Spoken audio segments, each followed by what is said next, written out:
Hey guys, Joe McDonough back again with my MMAnews.com. Welcome back to the channel. I am joined by LFA's newest signee, Alandria Brown. Alandria, how are you? Good, I'm doing great. How are you? I'm good and I appreciate the time. I mean, talk to me. It must feel good and maybe it doesn't even feel real yet to hear that. LFA's newest signee. I mean, just take me through those emotions. Yeah, you're right. It doesn't really feel real yet. I think in 2 weeks, under the bright lights, that's when it'll probably sink in.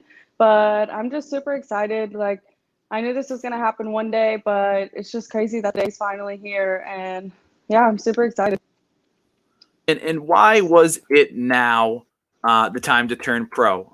We didn't get to see you in 2020. I'm assuming that had to do with COVID and everything. You know, the world was hmm kind of the world. So why now was the time? And had 2020 been a normal year, would it have been last year? Maybe like towards the end of the year, I had moved to CSW, and so with under my new coach Ben Jones, we typically wanted to have like two more amateur fights and then make the move. But with 2020 being shut down, like time is just ticking, and it's just a time. Mm-hmm. And tell me more about this move to CSW over there in California. I mean, what has it meant to your career? Oh, it changed a total 180. I actually am like a real fighter that knows how to fight now, to and say when the you say least. and when you say a real fighter that knows how to fight, delve a little bit deeper into that. Okay, I mean, I moved to California. I wanted to fight. I had the heart, the work ethic. I didn't really have the knowledge. I just went in there to bang and fight. And now I actually know how to fight and know so much that I don't know, I'm excited. It's just a whole different fighter. I actually know how to fight. I'm not just going out there because I want to fight. Yeah, and tell us a little bit about your fighting background. I mean, was this always the dream? You know, did you always think you'd be a professional fighter, or was it some other sport, or was it not even on the radar? Okay, so ironically, my mom was actually an MMA fighter, and my stepdad and my mom, they owned an MMA gym in Oh, Murfreesboro, really? Tennessee. And but what's so crazy is I had like nothing to do with it. I didn't even go to their fights. Like I literally did not care about it at all. I played soccer, I did cheerleading, I played basketball. So I always have done sports. But Hmm. then it wasn't until I graduated high school that I started working like the front desk at my mom's gym. And one day I just took a boxing class and it was kind of over from there. Yeah, and Um, I mean, take me through mom and stepdad's reaction to you finally getting in there because I'm sure they were pumped. Yeah, they were. I mean, they were excited. They're like, finally, but they're like, hello, we've had this gym for like 12 years. If you would have started 12 years ago, you'd already be at the top. But, just wasn't interested then. Yeah, And yeah. and so May 14th, you step in there with Shania Arredondo. She's also making her pro debut. What are you expecting from her? And or is it more of just getting the perfect version of Alandria Brown to fight night, more so than worrying about what she's going to do?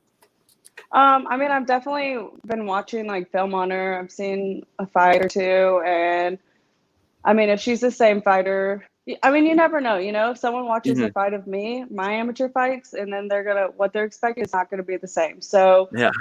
I'm preparing, and we have a game plan. I'm excited. Well, I'm just gonna be, yeah, what you said, the best version of myself. Mm-hmm.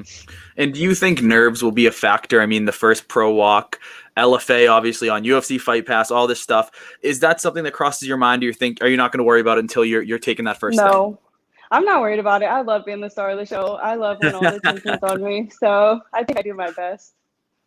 Absolutely. And talk to me about signing with LFA. Obviously, what better regional promotion? Essentially, not even a regional promotion. I mean, Seriously. it is essentially the right under that UFC level. All the LFA fighters essentially go up to that UFC Bellator one. I'm sure that had to do with when I'm sorry, PFL when LFA contacted you. That it was a no brainer. Oh yeah. I mean, I we've been like talking to them since like February about making my pro debut with them, and so I kind of like I thought my pro debut was gonna happen with them. I was very hoping, and I really wanted that to happen. But when they came with the 3-fight contract, I was very, very shocked in a good way. But Yeah. I thought at least I would have my pro debut with them, get a good finish, and then they would offer me a contract. But like that right off the bat, I was like, oh yeah, give me that paper. I'm signing away. 3-fight deal, I'm in. Yes. So I'm assuming that, again, speaking with 2020 being the way it was, 2021, you'd like to get all 3 fights in this year? Oh yeah, Maybe this summer? yeah. Okay. I mean, if it's May now, May 14th. Yeah, 3 for sure. If not, maybe more. Mhm. I mean, Okay. we'll see. We'll see how it Yeah. goes. 3 for sure. And we know you have a very strong friendship with UFC, one of the UFC's youngest stars, Kay Hansen. I mean, tell us a little bit about Yes, that and what that's she's my meant to your girl. career. She's awesome. She's one of my best friends. She helps me out a lot. She is younger than me, but she is like more advanced in her career than me. So she is Yeah. kind of like showing me the ropes, helping me out here and there. We unfortunately don't train together at the same gym. I think that would be super cool. But she's got her home, I got my home. I mean, it's just really cool. It's cool watching her. I'm so proud of her getting in the UFC last year. I mean, that's amazing. Seriously, one of the youngest fighters. So, I mean, it's great. It's a good friendship, We feed off each other. We make each other better. So it's hmm good. And in the last UFC 261, they showed the first fighter born in the 2000s, and Kay Hansen missed it by like Yes, that 2 was months or so something. I cool. saw her on Twitter, like, come on, 2 months.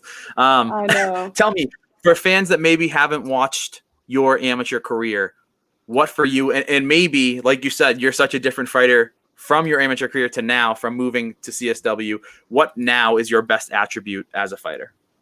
Okay, I mean, if anyone has ever watched any of my fights, amateur Muay Thai, boxing, MMA, like I have this shitty record. I'm telling you, I didn't know how to fight. I just like Mhm. wanted to fight here and was ready, just tough, and just wanted to do Yeah. it. Now I would say like I'm a very all-rounded fighter. I love standing up. I love the ground. Here recently, the past like year, the ground has become my favorite, but I love striking just as much. And talk to me about May 14th. Are we to expect a spectacular finish? I mean, what's the prediction? I'm sure you're excited for it. And as are we. It's gonna be a first round finish. I don't know what the finish is gonna be, but it's definitely gonna be over in the first round. And now tell us a little bit outside of MMA. What's the biggest hobby for you outside of MMA? Biggest hobby outside? Oh my, like this is all I do. I don't even know. Um, Yeah, exactly. I like to. I make like crystal jewelry. I like wrap Okay. crystals with like copper wire. I like that. I'm very like a spiritual person with the universe and crystals and good vibes, stuff like that. So I do have like it's called the Spiritual Badass Instagram page, and I sell Okay. jewelry on there. I haven't really been. It hasn't been updated in a few months, but I'm still doing You've that. been So I you've do been that. busy. Yeah. That I guess I'm just kind of crafty. I've been making a lot of tie-dye gis lately. I made one and then all of a sudden people were like, "Oh, that's so cool. Like, how can I get one?" So people have been like mailing me gis. I tie-dye them, send them back. So that's pretty fun. I like to do that stuff in my free time, but I hardly have any free time. Maybe after May 14th, but the vibes will be good on May 14th from that Yes. first round finish. Thank you all for watching. Go like the page, subscribe, comment, everything. Alandria, I look forward to watching the pro debut. Thank you.